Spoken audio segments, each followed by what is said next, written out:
Salam saudara pemirsa, sampai berjumpa kembali dengan kami dalam program Berita Pengharapan.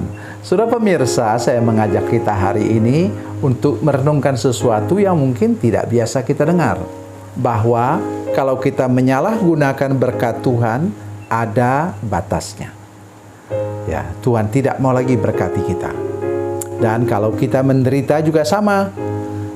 Penderitaan kita pasti ada batasnya. Tidak pernah penderitaan kita permanen.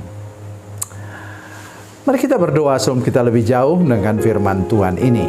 Bapa, dalam nama Yesus, berkati kami dengan firman Tuhan yang akan kami dengar sebentar.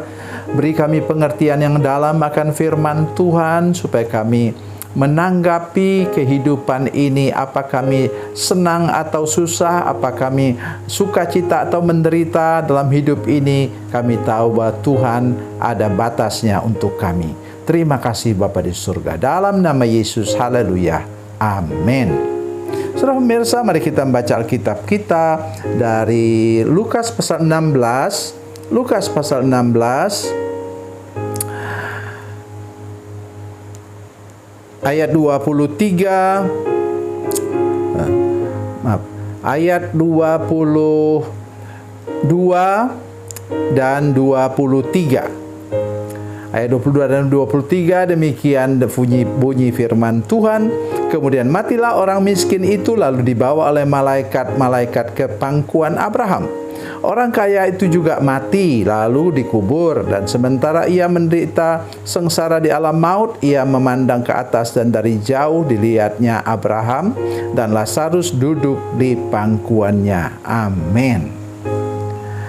Saudara pemirsa, satu yang saya ingatkan untuk kita dulu sebelum saya menyampaikan firman Tuhan ini lebih jauh, yaitu jangan membayangkan bahwa semua orang kaya masuk neraka, semua orang miskin masuk surga. Belum tentu, saudara sekalian. Tergantung kepada apakah mereka sungguh-sungguh mengasihi Tuhan, mempraktekkan hidup yang penuh belas kasihan kepada orang lain.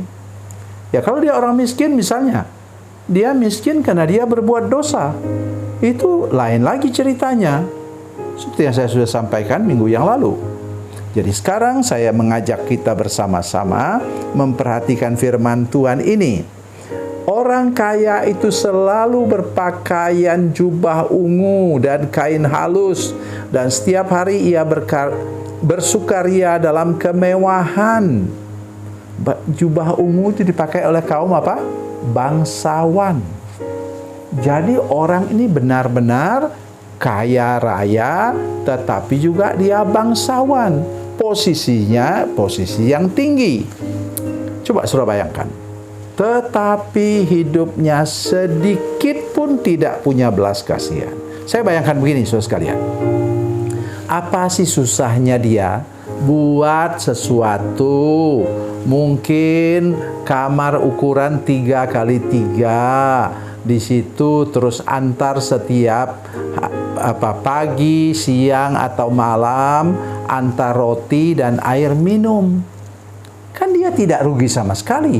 Dia katanya kaya raya. Tapi itu tadi tidak ada belas kasihan.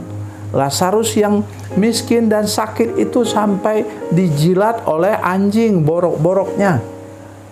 Saya membayangkan, dan makan roti yang jatuh dari meja orang kaya itu.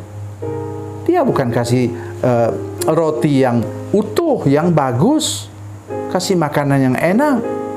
Itu hanya sebagai simbol saja bagaimana dia merasa dirinya kaya raya, hebat, pesta setiap hari. Coba sudah bisa bayangkan.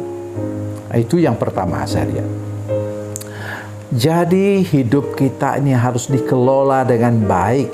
Hidup kita ini sementara. Coba saudara perhatikan baik-baik.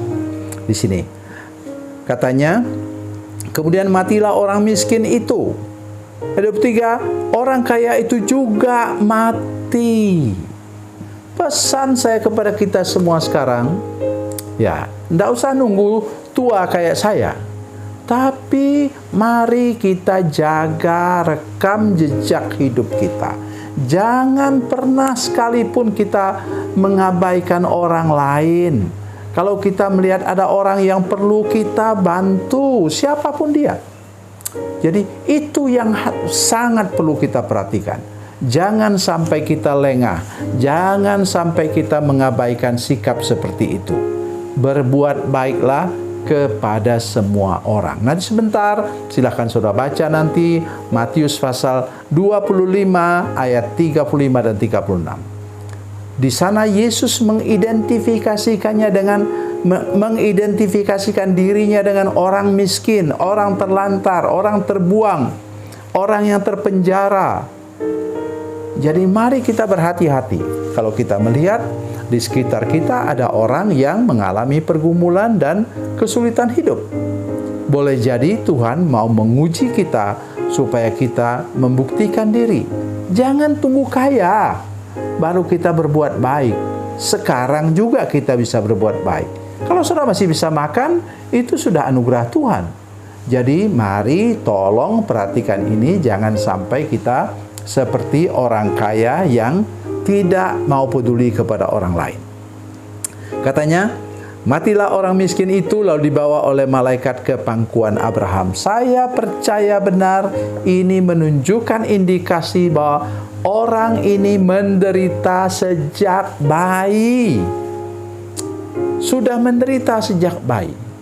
Tetapi kabar baiknya Bapak sekalian, ada batasnya penderitaan dan pergumulan kita. Masalah apapun ada batasnya. Jadi oleh karena itu kita perlu sungguh-sungguh sadar bagaimana kita memperlakukan hidup kita ini dengan baik. Kemudian apa katanya? Ayat 25. Ini saya paling suka ini. Katanya ayat 24 bagian awal, ayat 25 bagian A.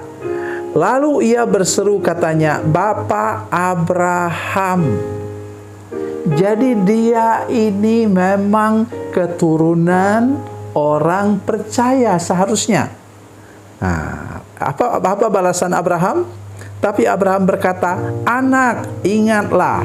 Ini luar biasa.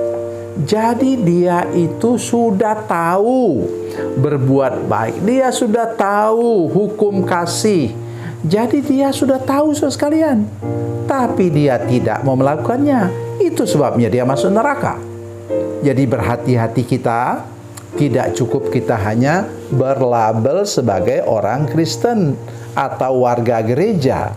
Tapi kita harus apa?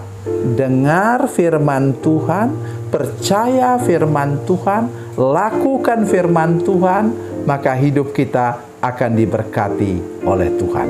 Tuhan Yesus memberkati, Tuhan Yesus baik. Mari kita berdoa.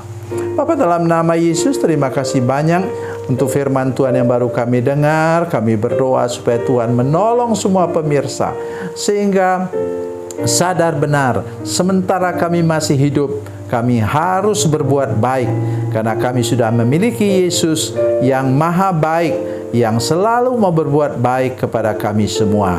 Terima kasih Tuhan, dalam nama Yesus, haleluya, amin.